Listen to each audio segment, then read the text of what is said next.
Warning: our YouTube channel and its videos may contain scenes, language, and content that may not be appropriate for all audiences.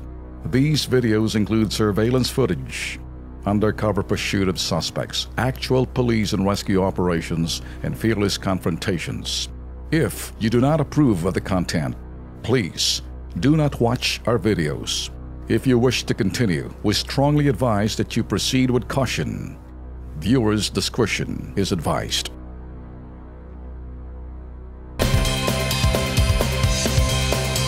Kasama ho natin ngayon sa studio si Penida Gregorio, 50 anyos po, taga San Jose del Monte, Bulacan po siya.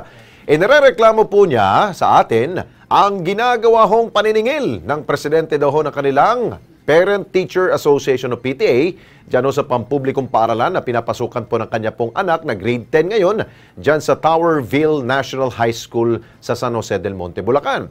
Ayon po sa kanya, mahigit 400 piso ang sinisingil po sa kanila ng PTA President. Hindi ho natin alam kung saan po gagamitin itong PTA, itong 400 pesos. Kaya ngayon po itatanungin ho natin si Ma'am Penida. Ma'am Penida, magandang gabi ho sa inyo. Magandang gabi na po. Okay, mabuti tayo pinaalam nyo dito sa Kilos Pronto itong mga kalokohan na ginagawa ng inyo pong PTA. Okay. Ano ba ho yung 400 pesos na sinisingil sa inyo at kinokontra ninyo ho to? Para saan daw ho to? Para daw po sa pagpaganda po ng bakod ng school, CCTV po, tapos yung sa ano ng CR, tapos tapos yung school paper, PTE, yun po ang ano nila doon, lahat-lahat po. Di ba, kabisado naman ho siguro ninyo kung anong ibig sabihin ng PTA, di ba? Yan po'y katuwang ng magulang at mga guro. Eh bakit kayo po ba'y na-inform about this, itong mga sinisingil ho nila? Hindi kayo na-explain kung bakit naniningil ang PTA ninyo? Nasabi nga naman po, kaya lang kahit naman kumukontra po kami, sila pa rin po nasusunod. Kasi meron po ibang mga magulang na umaano din po sa kanila, sumasang-ayon, yung iba naman po hindi. Kaya po yun pa rin ang pinapatupad nila. Dahil siyempre malaki ho yung 400 pesos. Kapag hindi ho kayo magbayad, anong sabi ho sa inyo? Ayaw po nila magpirma ng mga clearance po ng mga bata. Yun, iniipit pa. Opo, iniipit nila. Nako. Tulad ng anak mo ay nasa grade 10 po. Grade 10 na. Siya po yung papasok ng senior high school. Opo. Nung kayo po ay dumulog sa inyo pong principal, ano pong sabi ng principal ninyo? Ang sabi po ng principal sa amin, sabi niya, yun daw po talagang bababaan na lang namin, gagawin na lang po ng 360. Nako. Yun po ang sinabi niya.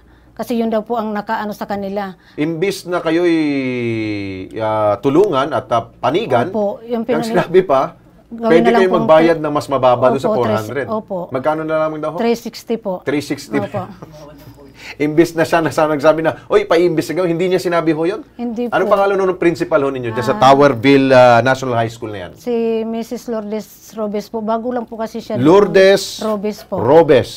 Principal ho to, no? Opo. Okay, idulugo natin ngayon. Nasa linya ho ngayon po si Malcol Garma, siya pong Regional Director ng DepEd Region 3. Director Malcol, magandang gabi. Si Alex Santos po to sa Kilos Pronto. Live po tayo ngayon sa PTV4 po, sir. Yes, magandang gabi po, Sir Alex. Opo. Magandang gabi po sa mga tagapanood ninyo. Opo. Director, tama po ba, ang PTA po ba ay meron po bang sinisingil po na ganito pong kalaking halaga na 400 pesos para sa mga magulang? Ganito po yan, no? May mga paaralan po tayo. Narinig ko po yung inyong panayam kanina sa ating magulang. Mga po yun na ang PTA po ay isang organisasyon, samahan po yan ng mga magulang at guro. Tama po. Na sila po ay tumatayong katuwang ng ating mga paaralan. Yes, sir. Upang masiguro na ang kapakanan ng mga mag-aaral natin ay nasa saayos. Opo. Po tayong mga paaralan na kung saan ang mga PTA dito ay meron po silang mga tinatawag na mga bayarin. Pero ito ay hindi naman po sa pilitan. Sapagkat tanggap naman po natin, Sir Alex, na ang mga paaralan ay ito po ay alam naman natin na hindi lahat po ng mga nag-aaral dito ay may kakayanan magbayad. Yes, tama po yun. Bagamat tanggap na rin po natin, Sir Alex, na marami na rin po sa ating mga kababayan na kahit po ay may kakayanan sa buhay ay nasa mga pampublikong paaralan na rin po nag-aaral. Yes, sir. So, sa tingin po ninyo, ito sa pilitan. opo, so hindi sa pilitan, pero ito po ay inyo pong pinapayagan rin po ng DepEd. Well, ito po ay desisyon ng PTA. Diliwanagin ko lamang po, ang PTA po ay isang pribadong organisasyon. Okay. Sila po ay binubuo nila ang kanilang sarili. Ito po ay kumbaga ay hiwalay, no? Hiwalay sa pangangasiwa ng paaralan. Okay. So, Pero kung meron pong mga desisyon na ganito, ang samahan ng mga magulang, minsan ginagawa po nila ito ng resolusyon. Pero alam po niyo, Sir Alex, ang mahirap po kasi rito ay kahit na po ay ito dinesisyonan ng karamihan, Opo. mayroon pa rin po talagang na hindi po talaga sasang-ayon. Yes, tama ho. Tulad nitong si Ma'am Pinida ho. Pero ang Opo. ganito po nangyari po, Sir Director. Ayaw nga ho ni Ma'am Pinida magbayad. Pero ang problema, iipitin naman daw ho yung clearance po na kanya pong anak. Tama po ba yun, sir? Yun po ang mali. Ayun. Yun po ang mali. Oh. So Maliwanag po anong naman. pwede ho natin gagawin po, Director? Papatawag ba ho ninyo itong si Lourdes Robes? Siya pong principal po na naturang eskwelahan.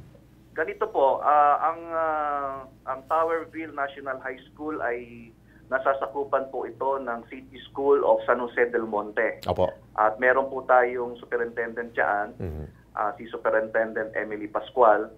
So, matapos po ito ay mag-uusap po kami na magawan ho kaagad ng aksyon. Pero Sir Alex, Opo. kung nakikinig po yung mga taga-Towerville National High School, Opo. yung pong punong guro at yung mga guro, ako na po nagsasabi ngayon, i-release nyo po kung ano yung dapat i-release. Hindi Yun. po dapat maging basihan niyang pagbabayad. Tama.